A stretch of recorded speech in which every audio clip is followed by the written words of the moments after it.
Bonjour à tous, vous regardez le Midi ensemble. Contrairement aux idées reçues, la chirurgie esthétique ne date pas d'hier. Sa première apparition, c'était il y a 3000 ans en Égypte et en Inde, où la reconstruction des lèvres, des oreilles et du nez existait déjà. Au 19e et au 20e siècle, la chirurgie esthétique évolue vers une médecine qui aide à diminuer les blessures, notamment pour aider les fameuses gueules cassées de la Première Guerre mondiale. Et c'est en 1952, avec la fondation de la Société française de chirurgie plastique, qu'apparaît la chirurgie esthétique, comme nous l'entendons aujourd'hui. Mais les dérives sont nombreuses, du scandale des prothèses mammaires PIP aux excès des récidivistes. Le but de la chirurgie esthétique a donc beaucoup évolué à travers les époques et nous allons parler de tout ça aujourd'hui avec Dr Azan. Bonjour, vous êtes ORL, merci d'avoir accepté notre invitation. Et puis Dr Avner Bensoussan, bonjour, vous êtes chirurgien plastique, merci d'être là aujourd'hui. Et puis en plateau avec moi à mes côtés Lise Barenbaum. Lise, bonjour. Vous avez enquêté sur ce dossier, merci d'être là tout au long de cette émission. Et puis pour dialoguer avec vous, chers téléspectateurs, nous serons aussi avec Marianne Bougrin. Marianne, bonjour, vous interviendrez tout au long de cette émission en direct. Surtout, n'hésitez pas à lui envoyer des mails à l'adresse qui s'affiche en bas de votre écran. Midi ensemble @i24news.tv. Vos questions, vos commentaires, n'oubliez pas, tout nous intéresse. Restez avec nous, on est parti.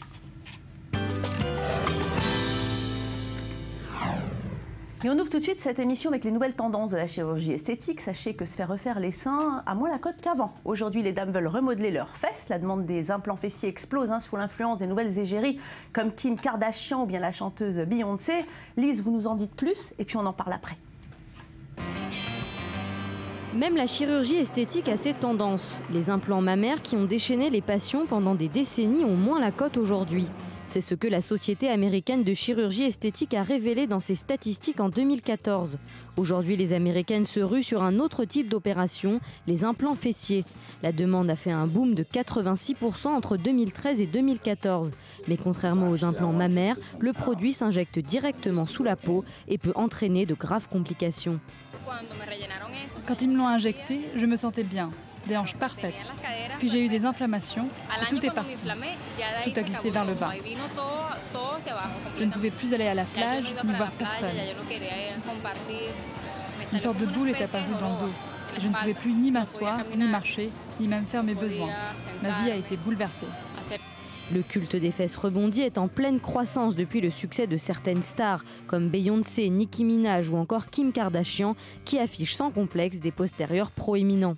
On s'éloigne du vraiment mince. Ce genre de beauté fait plus années 90 aux États-Unis. Beaucoup de stars se concentrent aujourd'hui sur les fesses. On a Jennifer Lopez, Kim Kardashian, Nicki Minaj, Salma Hayek. Ces femmes ont de très belles silhouettes, de belles courbes et des postérieurs généreux. Autre nouvelle tendance, les femmes demandent aujourd'hui des réductions mammaires, en hausse de 30,4% entre 2013 et 2014. La majorité des opérations visent à remplacer des implants vieillissants par de nouvelles prothèses, mais les femmes en profitent aussi pour changer de taille, pour des implants plus petits, mieux en accord avec leur morphologie. Le scandale des prothèses PIP fabriquées à partir d'un gel silicone frauduleux qui libère des substances dangereuses dans le corps a blessé de nombreuses femmes. C'est un terroriste comme n'importe quel terroriste au monde. Pourquoi? Parce qu'il a fabriqué une bombe atomique pour le corps des femmes. Globalement, la médecine esthétique est pourtant sur le déclin. Elle a diminué de 5% entre 2013 et 2014. Le nombre d'interventions est passé d'un peu plus de 11,4 millions à 10,6 millions. Une baisse surtout imputée aux injections de toxines botuliques dont la popularité auprès des Américaines baisse. L'intervention la plus pratiquée reste la liposuction. Le nouveau danger de ces interventions est qu'il s'adresse aujourd'hui à de trop jeunes filles. Elles ne peuvent pas guérir facilement car, comme ce sont des filles très jeunes, 15, 16 ou 17 ans, leur corps n'est pas préparé à recevoir une chirurgie de ce type. Alors, docteur Avner Bensoussan, on a vraiment l'impression que les silhouettes des femmes ont évolué, que maintenant les femmes sont plus sportives, plus galbées. Vous êtes d'accord? Vous sentez, vous, cette évolution dans votre cabinet? Oui et non, parce que la lipoaspiration reste quand même l'intervention phare en chirurgie esthétique. On la pratique encore énormément, comme la mise en place d'implants mammaires. J'en profite pour préciser que ce n'est pas une intervention qui vise à réaliser un amaigrissement. C'est vrai que l'amaigrissement arrive en même temps parce qu'on enlève une certaine quantité de graisse, donc par là même on maigrit. Cette intervention vise à enlever électivement des excès graisseux, là ils sont disgracieux, donc rétablir une harmonie du corps. Mais c'est vrai aussi, comme vous le disiez dans le reportage, qu'on a plus tendance à utiliser cette graisse au lieu de la jeter. Eh bien, on va la retravailler, on va la recentrifuger et on va utiliser les cellules pures pour les réinjecter dans les endroits qui en ont besoin, comme éventuellement les fesses, comme on l'a vu dans le reportage, comme les seins, et c'est de plus en plus la mouvance, c'est-à-dire que les femmes qui n'ont pas envie d'une grosse poitrine ont envie simplement d'un raffermissement. Alors on peut injecter de la graisse qui a été purifiée. À la place de la prothèse. À la place de la prothèse. Ça n'a pas encore remplacé les prothèses, ça ne les remplacera pas, mais ça peut faire l'affaire. Et un mot sur les implants fessiers qui ne sont pas encore complètement à la mode. Pourquoi ? Parce que, comme on l'a vu, il y a beaucoup de complications. C'est-à-dire qu'il y a une complication opératoire, c'est dans un site qui n'est pas stérile, et une complication post-opératoire où fonctionnellement c'est difficile de s'asseoir pendant quelques semaines, voire quelques mois, sans parler des complications infectieuses. Alors, docteur Hazan, les femmes qui viennent vous voir comme ça au cabinet, qui ont envie justement d'avoir un acte chirurgical, elles ont des critères de beauté particuliers. En quoi justement leur critère de beauté va influencer votre acte à vous chirurgical ?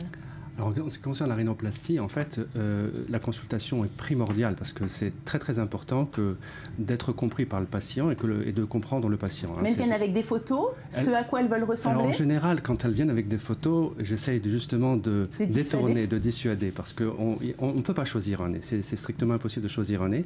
On adapte et on modèle en rapport avec une gène. Si je demande à la patiente ou au patient, parce qu'en fait, j'ai quasiment 50% on de va en femmes parler, ça, de la chirurgie esthétique chez les hommes. Chez les hommes aussi. Mais c'est très important de pouvoir détailler avec une profilologie, de pouvoir leur montrer ce qu'elles doivent voir dans le miroir, parce que c'est pas évident.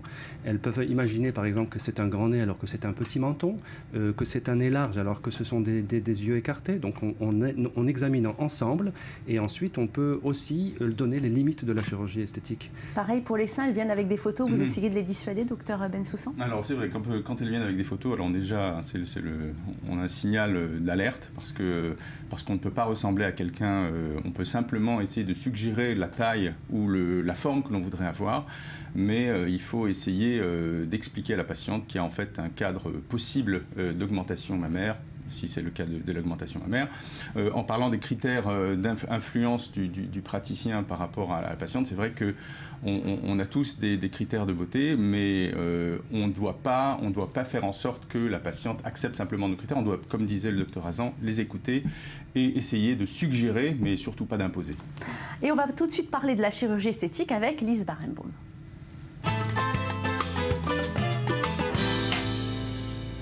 Lise, il y a beaucoup de nouveautés en matière de chirurgie esthétique. Expliquez-nous. Oui, alors on a des choses maintenant très éphémères. Par exemple, on peut se faire remonter les seins pour 24 heures seulement avec une injection d'eau saline.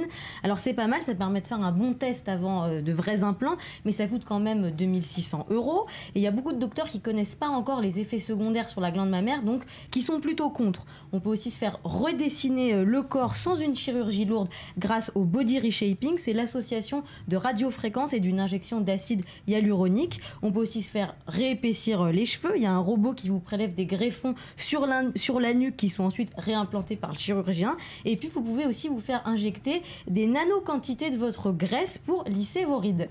Mais il y en a des choses. Alors, on parlait de toutes ces jeunes filles, justement, qui souhaitent changer d'apparence dès 5 ou 6 ans. Eh bien, Lise, sous la pression d'une campagne très virulente, Apple a retiré une application destinée, justement, aux petites filles. Oui, c'est une application qui s'appelait Chirurgien esthétique et clinique version Barbie. Ça s'adressait aux petites filles de 9 ans et plus. Et en fait, ça proposait aux enfants de se mettre dans la peau d'un chirurgien. Donc, c'était tout à fait accessible sur l'Apple Store et sur le Google Play Store depuis le mois de janvier. Donc, ça proposait aux petites filles de faire des injections de Botox, de faire de la liposuction. Et il y a un site anglais, Everyday Sexism Project, qui recense les exemples de sexisme, qui a entamé une campagne sur Twitter pour forcer Apple Store à retirer cette application. Allez, on associe souvent la chirurgie esthétique à la beauté, mais elle a aussi une fonction réparatrice. C'est ce qui s'est passé dans le cas de Nathalie, cette femme qui a accepté de témoigner sans dévoiler son visage.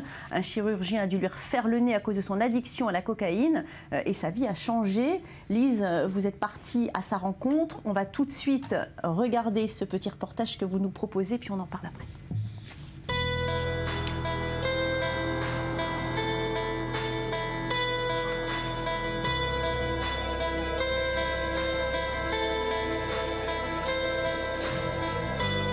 Bonjour Nathalie. Bonjour. Merci beaucoup de nous recevoir aujourd'hui pour nous raconter votre histoire et surtout l'opération de chirurgie réparatrice que vous avez subie. À quel moment de votre vie ça vous est arrivé et pourquoi vous avez eu recours à cette opération? Malheureusement, à mes 35 ans, je suis tombée très fort dans la cocaïne. Et j'en prenais tellement pendant 5 ans que j'ai tout à fait détruit mon nez. J'avais un trou dans mon palais. Mais c'était tellement grave que je ne savais pas sortir de la maison pendant 2 ans.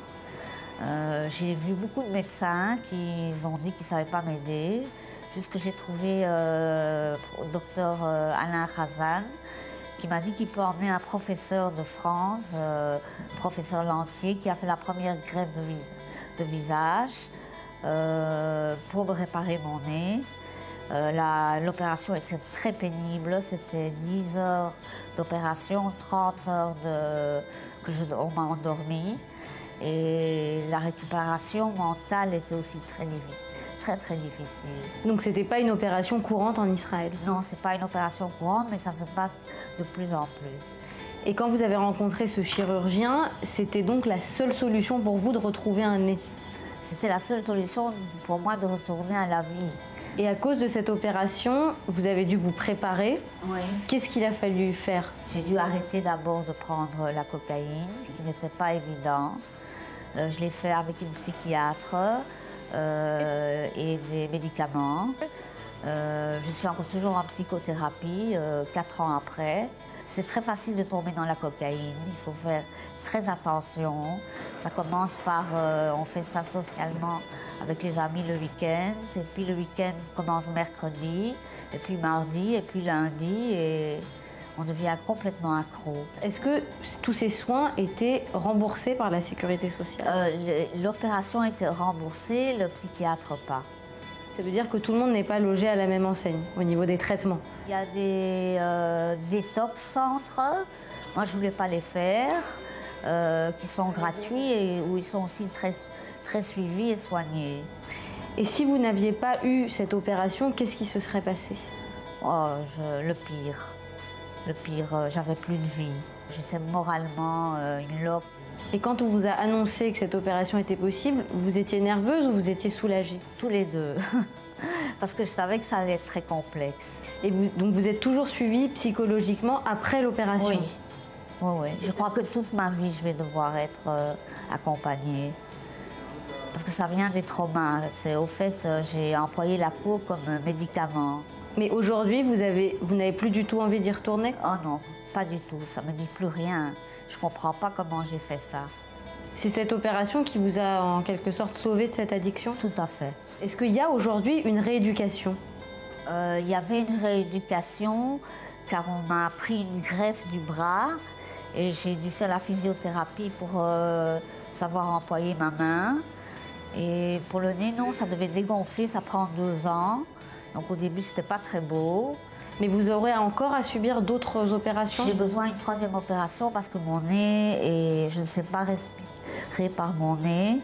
Et au niveau esthétique, est-ce que le docteur a cherché à vous rendre ressemblante à ce que vous ressemblez, à votre image d'avant, ou est-ce que vous avez changé?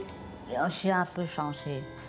J'ai un peu changé, mais pas beaucoup. Donc aujourd'hui, vous êtes satisfaite de cette opération? Oui.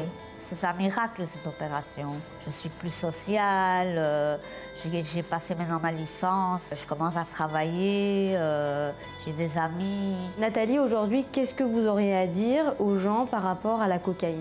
Il faut faire très attention, c'est une drogue très dangereuse. J'ai passé un vrai cauchemar que je souhaite à personne. Merci beaucoup Nathalie, merci pour ce témoignage très intéressant. Merci de nous avoir reçus chez vous. Avec plaisir.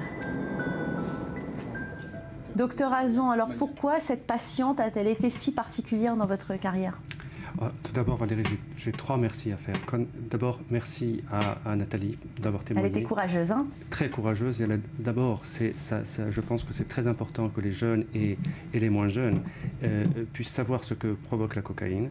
Et ils ne le savent pas, c'est de moins en moins. Il y a un tel afflux d'informations que l'information n'est plus prise au sérieux. Et donc, les jeunes pensent, plusieurs fois, je pense à l'alcool, à la cigarette et à la cocaïne, que ce n'est pas si grave grave que ça. Et voilà, ça donne effectivement des désastres. Et donc, elle a été extrêmement courageuse aussi pour avoir pendant 1 an avec un suivi. Donc, j'ai un deuxième merci, c'est à la psychologue et à la psychiatre qui l'a suivi, car elle a fait un soutien. Et c'est strictement impossible d'opérer si on n'a pas arrêté depuis 1 an la cocaïne. C'est déjà très très important. Dans la même semaine, j'avais 2 patientes, une qui venait de Russie et Nathalie, et celle qui revenait de Russie n'a pas réussi à arrêter, et toujours à rechercher des petits moyens pour arrêter, et c'est très très très important. Et le troisième merci, c'est bien sûr au professeur Lantieri qui est venu sur votre plateau, puisque ça souligne la coopération franco-israélienne qu'on essaye d'établir depuis, je fais mon allié en 98, et depuis 98 je travaille beaucoup là-dessus. Je suis très très heureux de pouvoir dire qu'aujourd'hui il y a une coopération franco-israélienne beaucoup plus importante qu'avant, et je le remercie parce que bon, c'était un vrai travail d'équipe. Merci beaucoup docteur Hazan. Restez avec nous, on se retrouve tout de suite pour la deuxième partie de notre grand dossier de Société de Midi Ensemble, la chirurgie esthétique, mais plutôt réparatrice cette fois-ci, et tous les excès d'une chirurgie non contrôlée. Restez avec nous.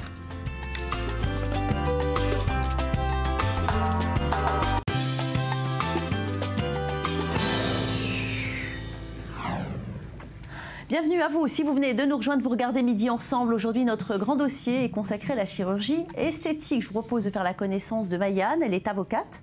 Elle vit en Israël. Elle a décidé de sauter le pas. Cette année, elle a eu recours à une augmentation mammaire, une opération qui a changé son apparence, mais aussi sa vie. Entretien tout de suite.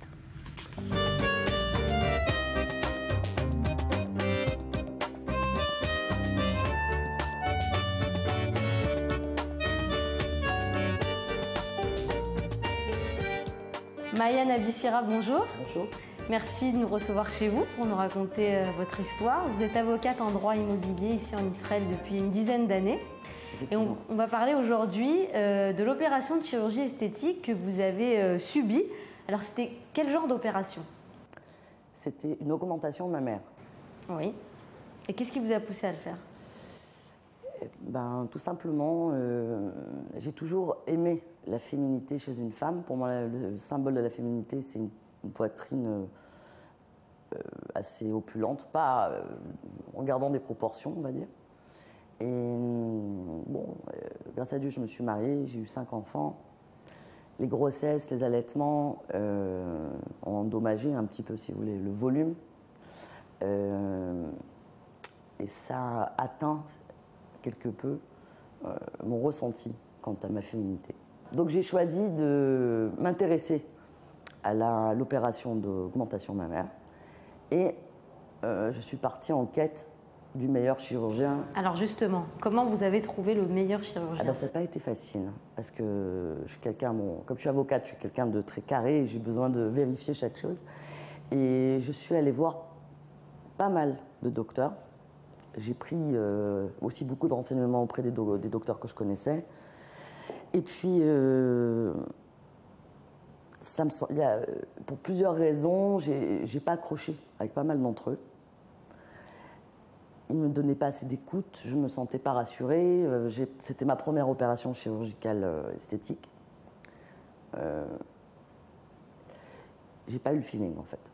Jusqu'à ce que je tombe sur mon docteur, que j'adore, qui est un monsieur très très professionnel, qui m'a mis en confiance tout de suite, qui m'a expliqué, qui m'a écouté aussi. Et comment se passe l'opération? C'était très agréable. Je suis arrivée dans une très belle clinique à Ramat Aviv, à côté du Canyon. Donc je suis rentrée, on m'a fait attendre un petit peu le temps de faire les papiers, etc. Le chirurgien m'a vu, m'a ausculté. On fait d'abord aussi des prises de sang, toutes ces choses-là. Et puis, il a pris des photos. Et après, il m'a dit, on y va.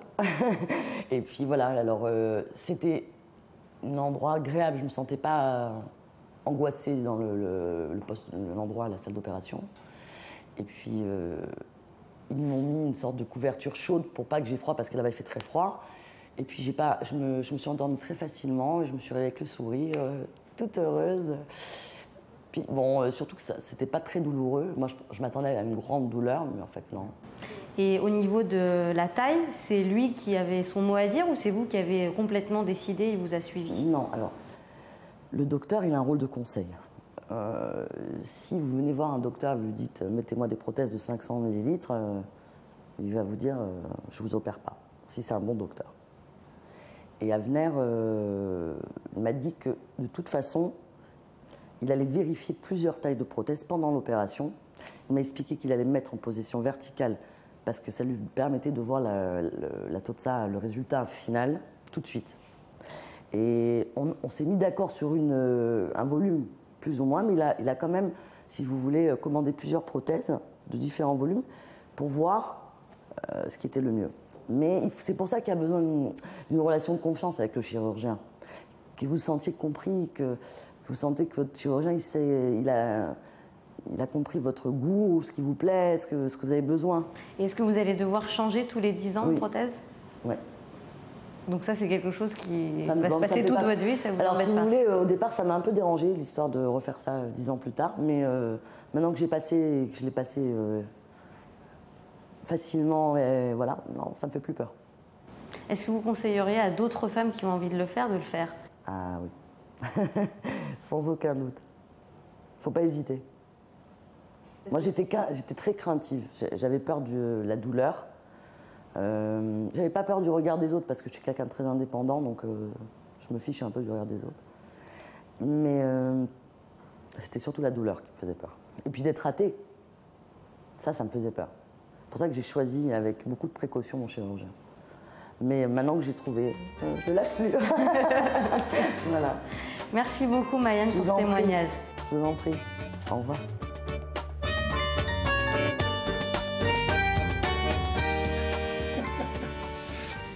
Docteur Avner Bensoussan, vous l'avez changé la vie à cette femme, hein? Non, je ne vais pas changer la vie. Je pense qu'elle a décidé de changer sa vie et je l'ai aidée dans ce sens en l'aidant à choisir une prothèse qui lui convienne, un volume qui lui convienne et en essayant de la rassurer. Oui, mais quelque part, il y a quand même un contact j'ai envie de dire très proche qui s'est créé entre elle et vous, puisqu'elle dit, voilà, c'est mon chirurgien. Ça, c'est important lors d'une consultation de créer ce lien-là avec la patiente? Le but n'est pas de recréer le lien, mais en tout cas qu'il y ait un contact et qu'on comprenne surtout ce que le patient veut obtenir, quels sont les résultats qu'il veut avoir. Ça, c'est essentiel. C'est pour ça que je prends beaucoup de temps pour mes consultations. C'est pour ça qu'il y a une attente assez importante. Et c'est pour ça que je demande parfois de revenir quand je n'ai pas eu l'impression d'avoir bien cerné la demande de la patiente. Et on essaie ensemble, avec ma secrétaire aussi, des prothèses d'essai en ce qui concerne les seins, pour essayer d'être au plus proche de ce que la patiente veut et surtout de ce que l'anatomie veut bien accepter. Mais docteur Azan, justement, cette confiance qui s'installe, c'est fondamental pour une opération de chirurgie esthétique? C'est fondamental. C'est fondamental pour justement éviter d'être déçu. C'est savoir à quoi on peut s'attendre et c'est pas forcément une simulation ou c'est comprendre. Et ça, c'est très important. Alors, on le sait, dans certains pays, la chirurgie esthétique est plus pratiquée que dans d'autres. Et figurez-vous, sur le continent américain, qu'il y a les plus gros consommateurs. Les États-Unis arrivent en tête avec plus de 90 000 opérations par an. Devant le Mexique, un peu plus de 50 000 opérations. Et le Brésil, environ 48 000. La France est au 7e rang avec 21 000 opérations qui concernent 92% des femmes. Alors, docteur Bensoussan, comment vous expliquez cette différence justement entre l'Europe et l'Amérique? Et surtout, ici en Israël, qu'en est-il? Alors, bon, comment j'explique? Je pense, bon, il y a la population qui est plus importante. Je pense qu'il y a toujours cette façon excessive et exagérée des Américains de se jeter et de ne pas avoir peur du clonage. Ils n'ont pas peur de se ressembler l'une et l'autre. Mais je tiens à préciser qu'ici, enfin en tout cas la clientèle qui vient quotidiennement, je pense que le docteur Azan est d'accord avec moi, sont des patientes qui ne sont pas du tout dans cette optique. Ce qu'elles veulent, c'est pas ressembler à quelqu'un, elles veulent se ressembler. C'est-à-dire qu'elles ont envie de retrouver, si c'est la poitrine qu'elles avaient avant les grossesses. Mais après une première grossesse, eh bien, la poitrine peut se vider, peut tomber. Donc elles ont envie, et souvent elles me montrent, j'ai envie de retrouver ma poitrine que j'avais. Pas simplement pour un désir ou un narcissique, mais pour aussi se retrouver, pour le conjoint, etc. Donc, après 40 ans, il n'y a aucune poitrine qui tient, soyons francs. Après 40 ans, il n'y a aucune poitrine qui tient, mais même après 20 ans et après une grossesse, ça peut tomber. Donc, Docteur Azan, vous, la demande a changé depuis que vous êtes arrivé en Israël? Vous constatez un changement dans la demande justement de ces patients? Je suis arrivé en 98, je peux vraiment témoigner qu'il y a une large influence européenne en Israël, que ce soit au niveau culturel, au niveau médical. les premières rhinoplasties, c'était des déceptions parce que ça ne ressemblait pas à Barbie, tout simplement, et qu'aujourd'hui, elles demandent des nez naturels. Et donc, au retour donc du naturel, je voudrais quand même qu'on revienne sur le scandale des prothèses PIP. Plus de 16 000 femmes se sont fait retirer leurs prothèses contenant un gel de silicone non conforme. Les retraits préventifs avaient commencé après la suspension de la commercialisation de ces implants en mars 2010. Aujourd'hui, 300 femmes argentines porteuses de prothèses défectueuses portent plainte contre Jean-Claude Mas, l'ancien fondateur de PIP. Elles exigent 41 millions d'euros de dommages et intérêts. Écoutez. On a porté plainte. 300 femmes se sont réunies avec l'idée que cela soit accepté comme une action de classe ou une action collective pour que toutes les femmes en Argentine qui ont été victimes ou sont victimes des implants PIP puissent se joindre à la plainte et ensuite bénéficier d'une indemnisation en fonction des dommages soufferts. Alors, docteur Bensoussan, qu'est-ce qu'elles ont subi, ces femmes? Alors, juste un petit rappel sur ce scandale. C'est vrai que quelqu'un de crapuleux a changé en fait le silicone qui était le silicone agréé par la FDA en mettant un silicone industriel dans les prothèses. Donc ça, c'est une prothèse. En fait, le silicone à l'intérieur, n'étant pas conforme, était plus corrosif et avait tendance à entraîner des ruptures de la prothèse plus qu'avec des prothèses normales. Donc ce qui s'est passé, c'est qu'on s'est rendu compte qu'il y avait un degré de rupture important. Alors, ce qu'on a fait, c'est qu'on a rappelé toutes ces patientes. J'ai eu la chance de jamais en poser, mais on a rappelé toutes ces patientes. Il y a beaucoup de patientes qui sont venues en consultation. Et on a fait des examens cliniques, on a fait des examens, des ultrasons, des échographies, des IRM. Quand la prothèse était rompue, donc bien sûr, on les a remplacées par d'autres prothèses. Quand elle n'était pas rompue, alors on discutait de l'intérêt du remplacement, parce que c'est vrai que c'est psychologiquement difficilement acceptable, parce qu'elles avaient l'impression d'avoir une sorte de bombe à retardement à l'intérieur. Et donc, souvent, on a remplacé toutes les prothèses PIP. Juste une petite précision, on n'a jamais prouvé, on n'a jamais montré, on n'a jamais démontré que la rupture de prothèse et l'écoulement de gel de silicone ne provoquait des cancers du sein ou des autres maladies. C'est simplement c'est le fait qu'il y ait une rupture qui entraîne en fait cette implication chirurgicale. Mais les chirurgiens qui les ont posés ne savaient pas qu'il y avait justement du gel défectueux à l'intérieur, parce que c'était homologué quand même par le ministère de la Santé. C'est pour ça qu'il y a un problème. Vous pensez qu'elles vont avoir gain de cause justement, ces femmes, docteur Hazan? Alors là, vraiment, au point de vue médico-légal, à ce niveau-là, je ne pourrais pas vous donner de réponse. Parce qu'il n'y a pas que des femmes en Argentine qui ont porté plainte, il y a des femmes dans le monde entier. Bien sûr. Non, mais la plupart des patientes ont été prises en charge, en tout cas en concernant le remplacement de prothèses, ont été prises en charge, c'est-à-dire que c'était gratuit pour elles. Après, est-ce qu'il va y avoir au-delà de cela des indemnisations du fait de la... à suivre. Oui, c'est une affaire à suivre. Je vous propose aussi de rejoindre Marianne pour les questions téléspectateurs. Marianne, bonjour. Oui, bonjour Valérie. Alors nous avons reçu un message de Lucie qui habite à Rouen et qui se demande si certaines opérations de chirurgie esthétique sont remboursées par l'assurance maladie. Et si ce n'est pas le cas, d'après vous, docteur Hazan, quel est le budget moyen nécessaire? Alors, donc, il y a déjà deux cas. Le cas de rhinoplastie simple, esthétique pure, qui n'est pas pris en charge par la sécurité sociale, par la coupotte libre en général. Et il y a le cas de rhinoplastie avec problème fonctionnel. C'est la sécurité sociale, je le dis pour nos téléspectateurs, la coupotte libre. Oui, la sécurité sociale. Donc en fait, c'est deux choses différentes. Quand il y a un problème de respiration et qu'il y a un problème de déviation de la cloison, eh bien on répare en même temps, et dans ce cas-là, la partie fonctionnelle est prise en charge par la sécurité sociale, ce qui fait que le patient paye moins cher, mais il paye de toutes les façons le côté cosmétique. Une autre question peut-être, Marianne. En effet, alors Chloé, qui habite à Nice, nous dit qu'elle souhaiterait refaire sa poitrine. Elle aimerait donc savoir s'il peut demander n'importe quelle taille d'implant mammaire ou si le docteur a pour obligation de respecter sa morphologie. Qu'en pensez-vous ? Réponse évidente, bien sûr que non. On ne peut pas mettre n'importe quelle taille d'implant mammaire. Ça dépend de deux choses. Bien sûr, de l'anatomie, en fonction de certains paramètres. Alors, il y a des critères qui font qu'on choisit telle ou telle prothèse. Bien sûr, le critère n'est pas absolu. C'est-à-dire qu'on peut jouer, il y a un cadre de mouvement entre une prothèse qui sera trop grosse ou une prothèse trop petite et qui n'a pas intérêt de faire de l'intervention. La petite précision pour être sûr, alors c'est pendant l'intervention attention en fait que la décision peut se faire, si la patiente le veut bien, c'est-à-dire de décider et de mettre plusieurs prothèses d'essai, d'asseoir la patiente et de voir exactement la prothèse qui est la plus adaptée. La prothèse que vous avez là, on va la faire voir à la caméra, donc vous la gonflez au fur et à mesure que vous voulez grossir le sein. Là par exemple, c'est quoi comme taille? Non, alors là ce sont des prothèses en silicone, donc ce sont des prothèses qui sont déjà gonflées, elles sont déjà remplies heureusement, parce que sinon j'aurais plus de fuite. Donc ce n'est pas des prothèses que l'on gonfle sur place, comme les prothèses à l'époque au sérum physiologique, mais des prothèses qui sont déjà pré-gonflées. Il y a plusieurs, en fait il y a des prothèses d'essai que l'on met en place et que l'on retire, et en fonction de la prothèse qui est la plus adaptée, alors on va choisir la prothèse définitive.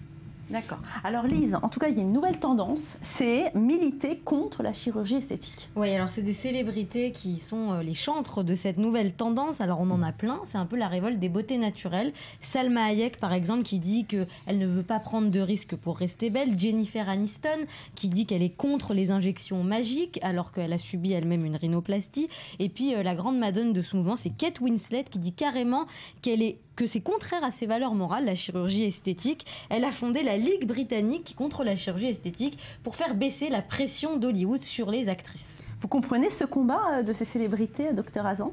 Oui, bon, c'est un excès contre un autre excès. Hein. Donc, on peut le comprendre puisqu'il y a un excès dans la pratique et surtout aux États-Unis. Contre ça, c'est sûr qu'à partir du moment où quelqu'un a un problème qu'il veut régler parce que le miroir lui dit qu'il faut le régler, donc je pense que l'indication reste encore aujourd'hui de norme pour pouvoir aider les gens à... Vous savez, un nez, pour le nez, c'est un petit peu particulier. Hein. C'est le nez au milieu de la figure. Donc il faut vraiment que la cliente soit satisfaite et qu'elle reparte contente. Absolument. Ouais. La poitrine, on peut quand même un peu la cacher. Merci à vous deux, messieurs, d'avoir été là avec nous tout au long de cette émission. Merci Lise Barenbaum. Malheureusement, cette émission s'achève. La chirurgie esthétique n'en finit pas d'évoluer à travers les siècles. On l'a vu, reflet de la volonté de chacun de modifier son apparence. Mais quand le narcissisme pousse aux excès, eh bien là, la médecine doit s'arrêter. Merci à vous d'avoir été avec nous. Restez avec nous sur i24 News.